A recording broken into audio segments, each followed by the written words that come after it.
great question, Paige. So first and foremost, I think the biggest challenge that we all face right now is inflation, right? When you have the inflation going up, the cost of input for a business goes up, right? Their expenses goes up. When the inflation goes up, the consumers have to pinch their pockets more, right? So it's cutting into that, and you combine that with the increase in rent across the board, and the seasonality of our economy, right? Like being a college-based town, it's a difficult landscape for local businesses to stay afloat.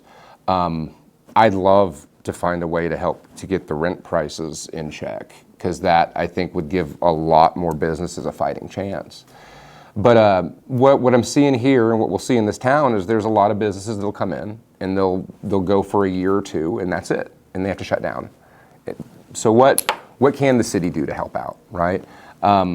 It's an uphill battle, with the expansion between San Antonio and Austin. That's just going to keep growing exponentially. So our value of property in this town is going to keep going up, but there's things that City Hall can control, right? And one of those is help managing the utility costs.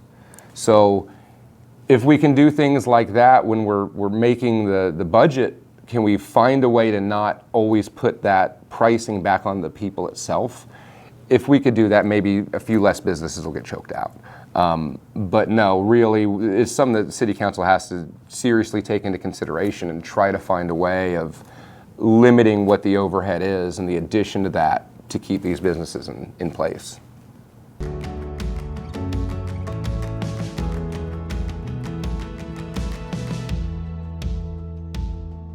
Maybe we can get the businesses that are here to stay, right? It'll attract more investors.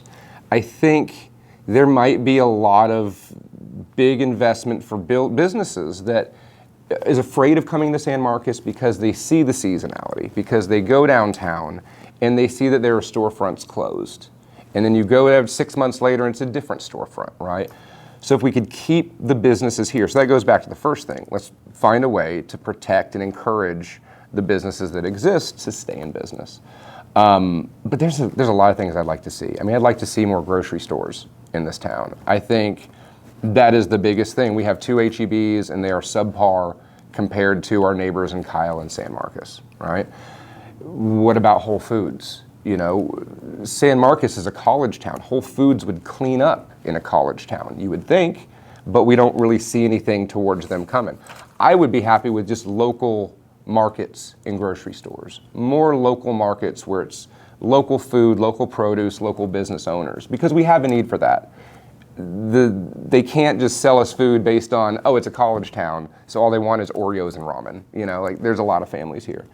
Another thing I want to take a close look at is the amount of storefronts in the downtown area that are currently vacant, and they've been vacant for years, so there are multiple spots of prime real estate that are just sitting empty. And I have questions about that. Why has it been empty for so long? Is the owner just sitting on that and waiting for somebody? Can nobody afford the rent that they want to charge for a place like that? When you have a downtown, a historic downtown like ours, that's just full of empty spots, I mean, that's money that could be coming into the community if we had somebody in those spots, right? So I'd like to, as a city councilman, look into that. What can we do to help get those people to open up their buildings so that businesses can come in and grow?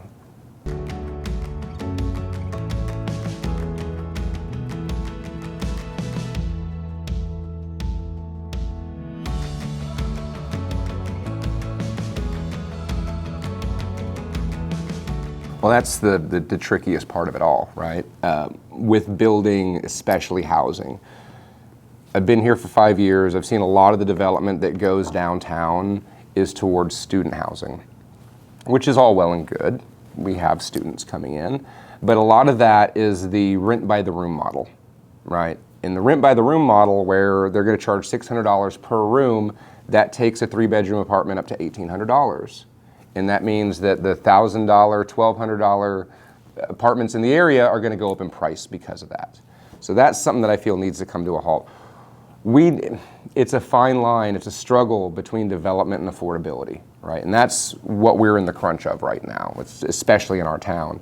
we need to be building multifamily housing. We need to be building housing that can support more than just luxury homes and more than just college students.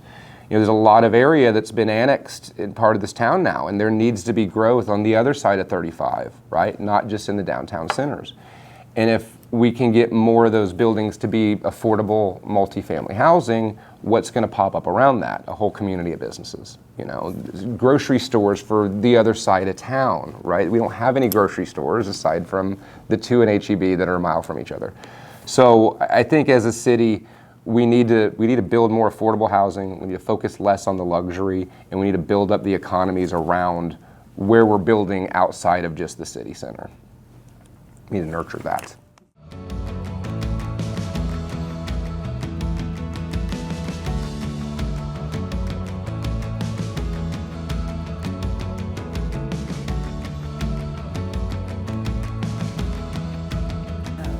Cool. So I've been in sales for 25 years. Right? This is what I've done. This is how I've made my living. And that skill set, it really is based around two things: listening and negotiation. And that's what sales is. And I really feel that's not too far from politics. That's exactly what politics are as well, except I'm listening to and negotiating for the residents and for the businesses and for the development and with the rest of City Hall, I'm new, right? I am running as a concerned citizen that's willing to step up. There's nobody else running against the incumbents this year. And that was the same situation last year when I ran. So I'd love the opportunity to help. All I have are observations and ideas. And the way I'm going to learn what the businesses need, what the people need, is by talking. It's taking the opportunity, talking to you, talking to the rest of the Chamber of Commerce, and finding out what you need from the city, right? And then if I get elected, do my best to make sure that those needs are met.